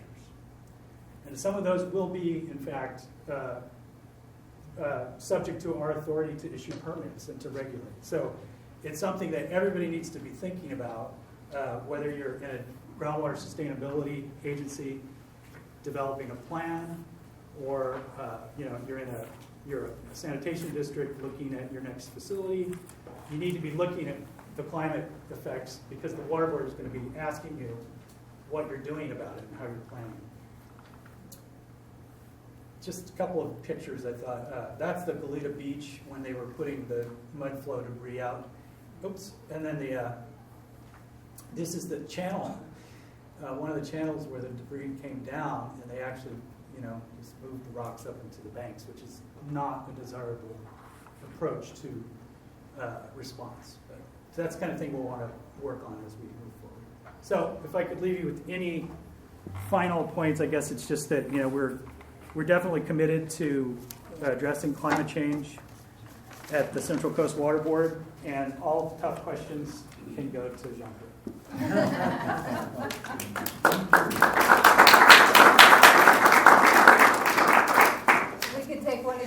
questions, and then we'll go on. Eric? Yeah, relative to vegetation thinning and removal and soil disturbance, supposedly to prepare, to make us more fire safe, a lot of that turns out to be extremely counterproductive because you're not going to get zero vegetation and be fire safe. You're going to get invasive vegetation that's more flammable than what was removed. My question is, does your agency have biological people on staff so that when applications for these things come in, you can even look at, will it be counterproductive, and maybe not even approve it before you start trying to mitigate the impacts? And I highly recommend the website of the California Chaparral Institute for some science that combats the current fads and superstitions about ripping out anything that grows. We do have environmental scientists on staff. We have a couple who actually have master's degrees in plant pathology or plant systems. I can't remember what the name of the degree is. I'm thinking of it from Cal Poly, but yeah, Eric, we are definitely attuned to that issue. It's going to be very hard to represent that concern. So I encourage you to come to meetings and continue to voice it, because it's a relatively nuanced issue in face of, we're about to burn. It's just a radical sense of urgency around eliminating vegetation. And we've got to get that voice in there that says, what kind of vegetation? You can't extrapolate from Kaibab National Forest to California Chaparral. Different places, different needs. Exactly. John, I have kind of the same concern, actually, because what we're seeing in Sequoia is that wildfire is now becoming like everything, and trumping everything. Yeah. So remove trees, remove vegetation, whatever it is, which I'm not a big fan of. So I'm just trying to ferret out where is the regional board coming out on this stuff, or are you just getting hammered by CAL FIRE and just? Well, yeah, we don't have an option in some respects. There's these emergency projects that we were given an opportunity to comment on. But we did have folks at the state board and at one of the other regions that burns more often involved in establishing some of the best management practices to ensure that water quality issues are being addressed. We aren't as able to get directly at vegetation type issues until we can kind of draw the connection that Eric is talking about between water quality and the kind of vegetation that you're allowing to be built there, or to be installed. So I'd say we're still working on this. And the water board's going to have less impact than, say, the Department of Fish and Wildlife on particular vegetation outcomes. But I'm going to keep talking about watershed processes because that's the logic for me for how I do my job. And the watershed process of evapotranspiration and the other process of delivery of organic matter to water bodies, those are and the delivery of sediment to water bodies. Those are three processes that directly link the water body to water quality. And I think we can easily start to draw the connection between what's going to be replacing those particular vegetation types. But it's going to be a long haul for us to do that, and we don't have a lot of direct regulatory authority. That's going to fall into our influence and facilitation role. All right. Well, thank you so much, Dominic. Really, really helpful. Okay. I look forward to ongoing collaboration with the water board. I think having that relationship, there's obviously a lot of folks representing different organizations, so it's nice to have a liaison there. Yeah, glad to be here. Thank you. All right. Our next item is a follow-up from that same conservation subcommittee. If you recall, we had maybe 7 recommendations that we felt like were going to be effective in improving water conservation. One of the top ones was basically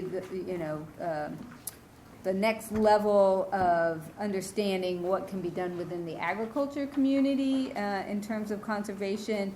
That might be about irrigation, it might be about training, it might be about advocacy, And we had a brief meeting with ALAB, and it was clear that trying to work together was going to be the most effective way to go. So the item before us now is consider forming a subcommittee for collaboration with the Agriculture Liaison Advisory Board, ALAB, regarding water conservation issues. They did express their support and interest in participating in such a thing, so we need to first consider do we want to form the subcommittee, and then and if we do, then we should figure out who wants to be on it.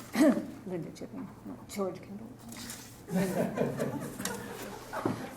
Yes, Eric. Would this be a limited time committee with a specific work product and then it would disband like most of our subcommittees, or would it be a standing committee that would need a Brown Act? Oh, yeah, great question. We were envisioning. Collaboration, there's obviously benefits to ongoing collaboration, but it sounds as if there is a sort of a work product of identifying, and I don't know how much ongoing that would be and how much there would be like a report after a few months, and then both bodies could make their recommendations to the board. Is it like our normal subcommittees where it's limited term, not Brown Act? Right. That was the concept, was to do an ad hoc committee. Maybe there's 4 to 6 meetings and a product of recommendations. Now, whether or not one of the recommendations is to have an ongoing relationship or a better liaison or something like that. But I think the proposal that we talked about was an ad hoc with a limited So it would be a couple of, maybe 2 or 3 people from us and 2 or 3 people from ALAB that would meet together? Correct. Thank you. Yes. So any comments, Jean-Pierre? May I wear my ALAB hat? Yeah, please. I'm the chair of ALAB, and ALAB is definitely looking forward to collaborating with WRAC. Great. We already have also some folks who raise their hands as volunteers to be in these ad hoc committees, so rest assured of the collaborative willingness of ALAB. Oh, great. Greatly appreciated. Thank you. Okay. Do we take nominees? Yeah. at So this yeah. point, Well, no. or So do we have a motion to Right. create a subcommittee? Right. So I guess first we need a motion to actually create this ad hoc or this subcommittee, and then if it passes, then we would take nominations for volunteers to who would be on it. I would say we need probably 3 or 4 folks from here, and then that would balance out with ALAB. Yeah, George. I'll move that the WRAC form a subcommittee consisting of a few members to collaborate with ALAB and their Great. roughly equivalent. Great, thank you. Was that second? Thank you. Any other discussion on this? Voice vote, okay? Yes, voice vote. All in favor of forming a subcommittee, please say aye. Aye. Aye. Any opposed? All right, motion carries. Okay, so who wants to be on it? George. All right, I got George. And or the Farm Bureau alternate. Okay. So George / James, however you. Okay, Steph? Cynthia, thank you. All right, that's actually pretty nice representation. Do anybody else want to? Yeah, okay, and Linda.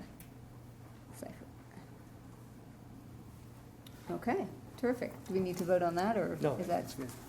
All right, I hereby decree. We need to figure out who the chair is. Yeah, who's the convener of this effort? Linda, are you up for that, or do you want me to? Yeah, okay. That would be a joint decision with the ALAB people, I would think. Sure, to reach out to ALAB to coordinate that initial meeting. Yeah, James. Could we possibly, since the chair of ALAB is here, just ask him to, at his next meeting, to identify the members of his subcommittee and short circuit that? Yeah, our next meeting is going to be Monday, next week, and I want to make sure I don't have any change of minds, because the last time I had volunteers raising their hand is quite a few months ago, so. Sure. I want to refresh their memory on what they committed to.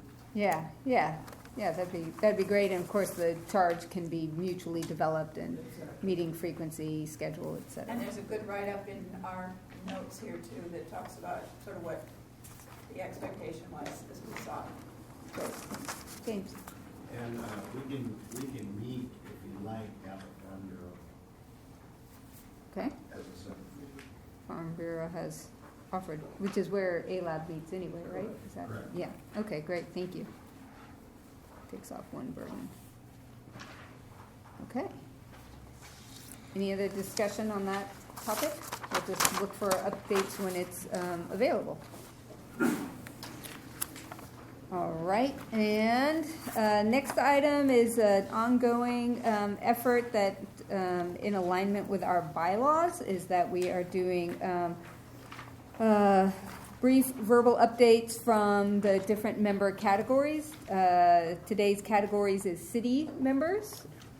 So, and then at some point, once we've kind of gone through the whole list, we'll do a sweep of folks who weren't here and want to provide an update. But yeah, go ahead, Desi. Hey, sorry, I have to run to Pismo to pick up my son, so I'm going to do brief. Grover Beach, we actually dedicated our last council meeting to water. So our city manager has taken it upon himself to kind of categorize things so we can really focus on different important subjects. So August 19th, we focused on water. Two main things. We adopted a new master plan for our water.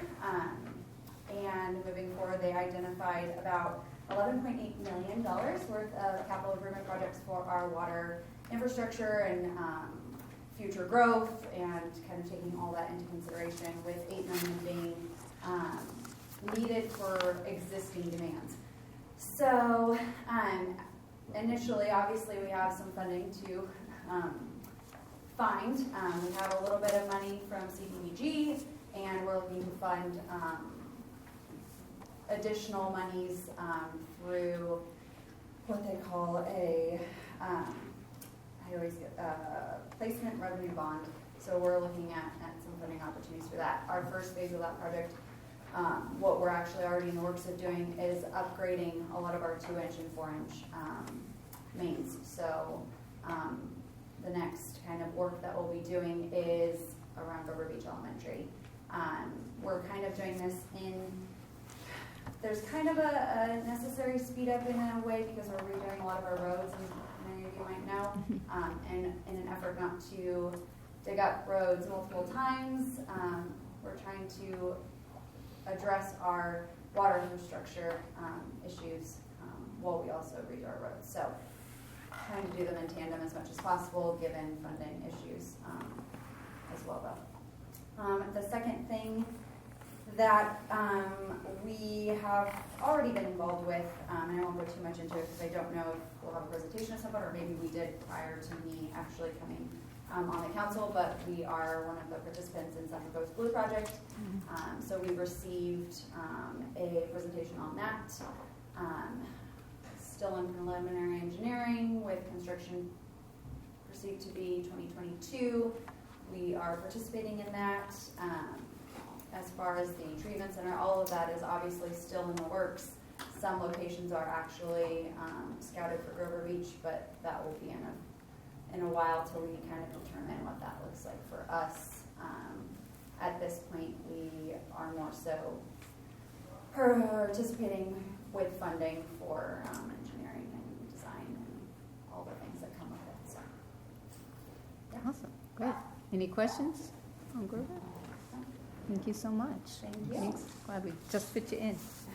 Thank you. All right, and then circling back on cities, are there any other city reps? I know Miles was here. Right, I'm here to support Brandy. I don't really have much more than what Desi said, because we're kind of in the partnership with Central Coast Blue. So we received a huge presentation, and we're moving forward.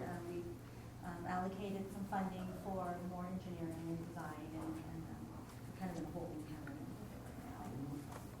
All right, and we did get a great presentation on that blue project probably a year and a half ago, maybe more. And it is still the pilot structure station is still up in Pismo for anyone who wants to tour it and taste what purified wastewater tastes like. You're welcome to do that. It's an interesting tour, so. Yeah, absolutely. And that's in Pismo. Any questions or discussion? Any other cities?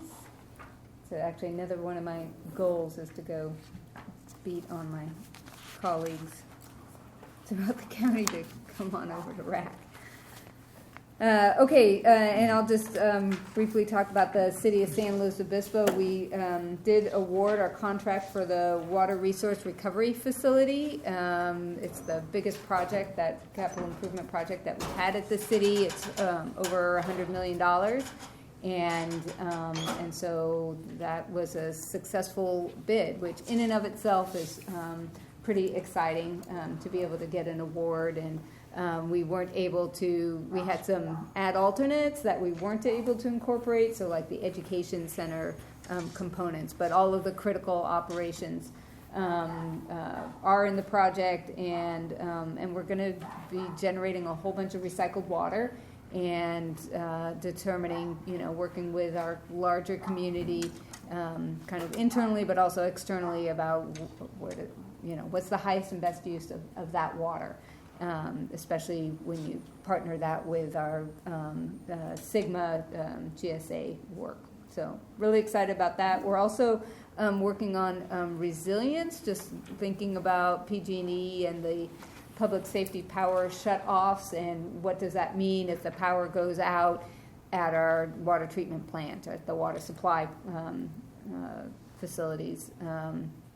So on those, we're doing some short-term generators, just renting them so that we have them, starting tomorrow, and then long-term incorporating emergency power supplies.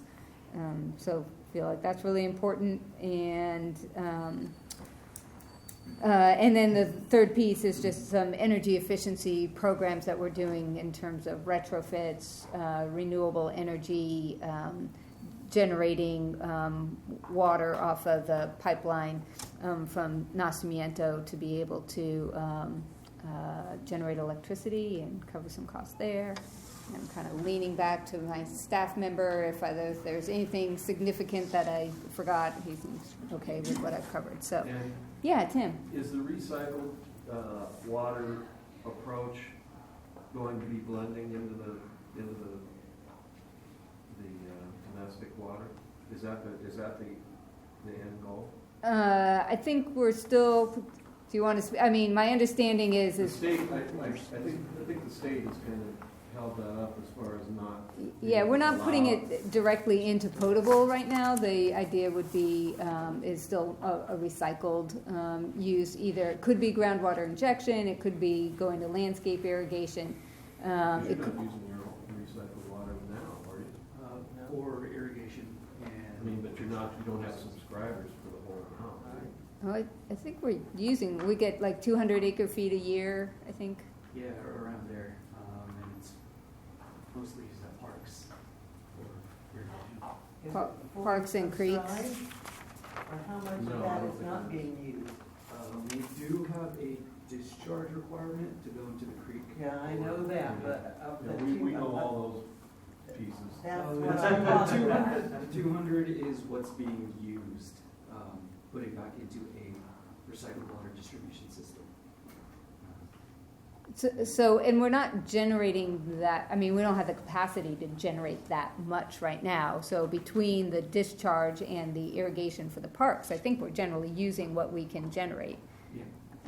Close, but we'll be able to get like. I was kind of going with this blended thing because I've read a lot about the state kind of, for lack of a better term, blocking the idea or the concept of blending recycled with domestic, but that's kind of where we're heading, I suspect, ultimately, because that would be a no-brainer almost. I mean, most people know that you can treat water to the point of drinkability, so why not blend it with domestic and go from there? I mean, Cal Poly would be perfect pilot for that kind of a program. No distribution system out there to Cal Poly, though. Yeah. Most of the distribution's in the southern part of the city so far, so that would be very Well, that could be, prohibitively that's an issue. expensive to get distribution of the reclaimed water up there. And then, Well, you know what I'm talking about, Yeah, with the recycled, right? Because Exactly. from what I understand, they're not fully allocated on what you have already. So it's That's hard for me to what I thought. foresee what you're gonna do with this massive amount more, or some substantive amount. Although I think it's great. right, Don't get me well, wrong. I mean, that's the I think we are thinking kind of directly regional, that we're part of a shared basin, that there's, within our city policies, there is potential for compensation for waters to our agricultural neighbors in the, within our, I don't know if it's written within our basin, but certainly there has been interest in that kind of investment for our Well, ag that's neighbors. interesting for our ag group, because the recycled water on crops and things like that is, of course, a big no-no, because people have a stigma about having. Right, so maybe water use there's groundwater injection that happens, groundwater recharge, you're drawing up here, you have a recharge, there's a certain amount of time, blah, blah, blah. Blended water. Maybe it's all the same, so, but yeah, we could certainly, it seems like as we get some more information on that, that would be a good discussion here, see what are the possibilities, because good opportunities. Eric? Yeah, great report from SLO. Do we still have anyone here from Morro Bay? Because I have a question, but maybe it's a question for the folks from the regional board. Their wastewater treatment plant is moving into the watershed of the estuary. And I'm wondering what the role of the regional board will be relative to kind of overseeing that aspect of their plans, and will they be interfacing with the city? Will they be interfacing with the Coastal Commission with this consolidation? How will the public have a way to be sure that whatever they're doing and whatever they're planning will keep the bay safe? Well, there's no discharge proposed to the bay, so you're talking about upsets? Well, yeah, just protection against.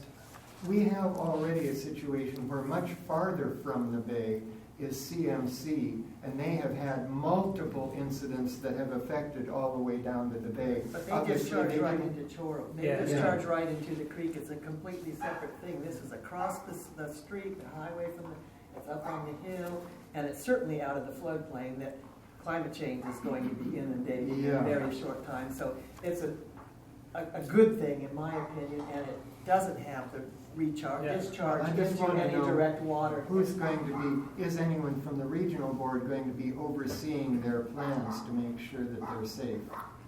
Well, we're going to issue a permit. I think we've basically got that drafted. It's pretty standard stuff. It might address that issue through the upset clause, like insuring against an upset of discharge. But because the location of the facility being good distance from any water body, and all of the water being basically brought back in for reuse, we're not. We oversee the permit as it's implemented, but you could definitely bring up the issue during that process of adoption. The Coastal Commission, I believe, maybe has already acted. They've already made their final action on it. So. Right. But they approved the project, but the addendum on the EIR wasn't ready yet when they did. So yeah, I think they're in construction documents right now, Eric. I can't. I live in Morro Bay. I read about it all the time. I'd be hard pressed to believe that they're discharging in the stream. I doubt that they will intend to. I don't think CMC has ever intended to either. But. All right, so let's go ahead and wrap up. Yeah. So I'm not a city, but I'm since last time was RCD. I was asked to give a little bit of update on what we've been doing with water-related issues. Oh, great, thanks. So this last year, just a couple of things. We brought in about $2.3 million in awarded grants for the RCD for farmers. We are only a staff of 3, and we're more familiar with an RCD. I know there's a coastal San Luis RCDs in here, but There's an RCD in almost every county. In our county, there's 2 of us. We cover from Morro Bay north to Monterey County line and everything from Custom Ridge pretty much east of there to Kerman, Fresno, and Kings County. With that being said, most of our programs focus on ag conservation, education, land management, water resources, and regulatory assistance. That's our main categories, but we have a couple of projects that are focused more on the ground type stuff. Irrigation evaluations is one example. We have a crew that goes out and does irrigation evaluations on ag land, as well as urban residential areas. We're actually doing a project with peat lands with Stepwall and local landowners on Santa Rosa Peak, which we call our Santa Rosa Peak Stream Flow Enhancement Project, looking at best opportunities to do groundwater recharge to increase stream flow in Santa Rosa Peak at critical times. We also do some other things, not related so much to water right now, but healthy soils. We have a big program with the California Department of Food and Ag, looking at improving soil health, but that actually has another component which has soil retention, as well as influences the properties of the soil itself. We do, like I said, typical assistance and permit coordination. And then we're talking a little bit about forest health.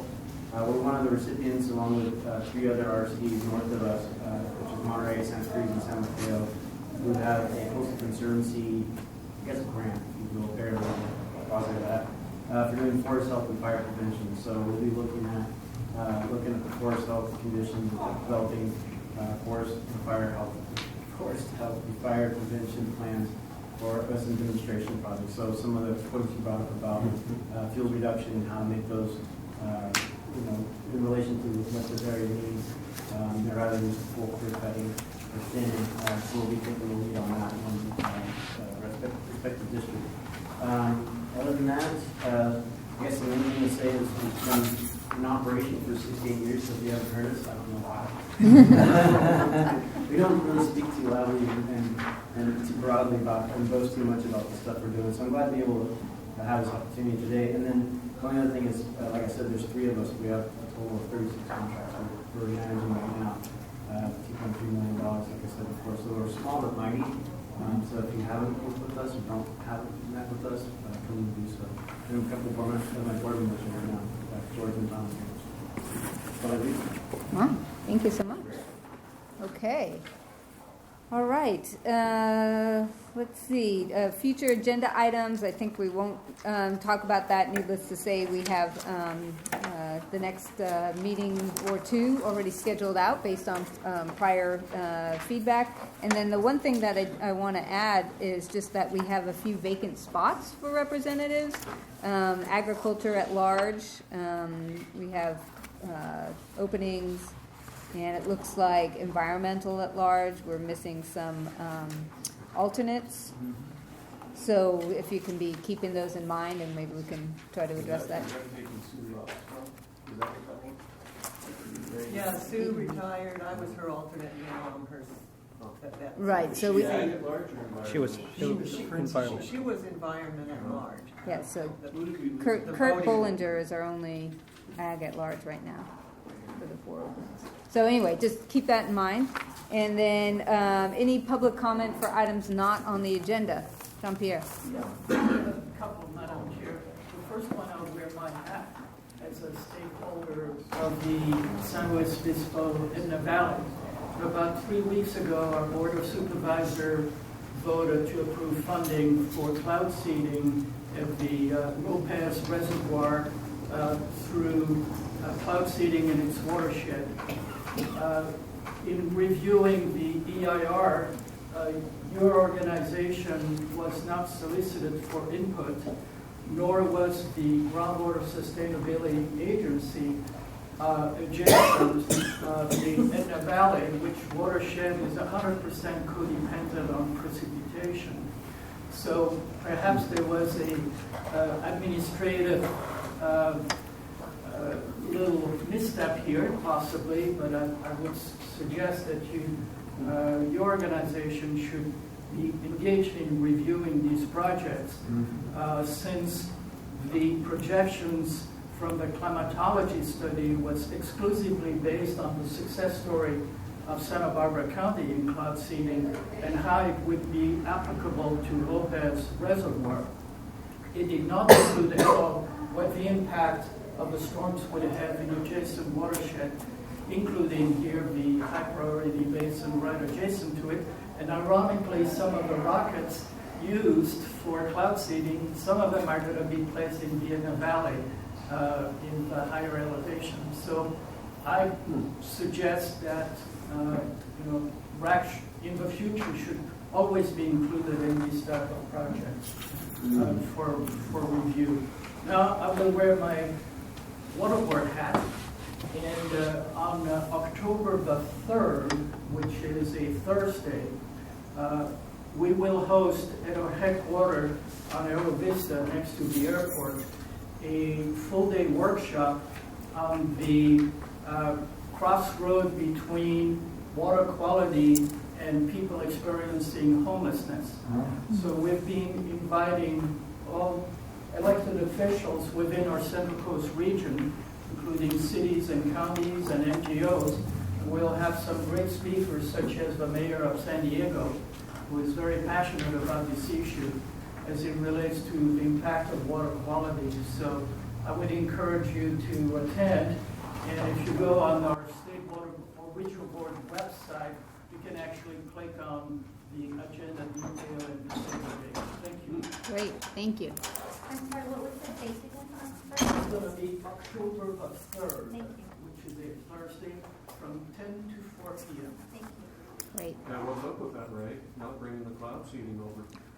I did present cloud seeding here. I did, yeah. Just one added point, it wasn't even an EIR, it was a negative declaration, and the contract was approved on the consent agenda. Right, and we did have an information I've on got the a bus presentation. about to leave, but Yeah, thank you, Eric. All right. Any other public comment brief, because we're just right at our time. Steph. The creek and ocean cleanup is coming up September 21st, so get your constituents engaged and involved. And EcoFlow is heading up the entire affair this year, finally really linking the creek cleanup with the ocean cleanup. Yay. Excellent. All right. Seeing no others, meeting adjourned until our next regular meeting, October 2nd at 1:30 p.m. here in the library community room. Meeting adjourned.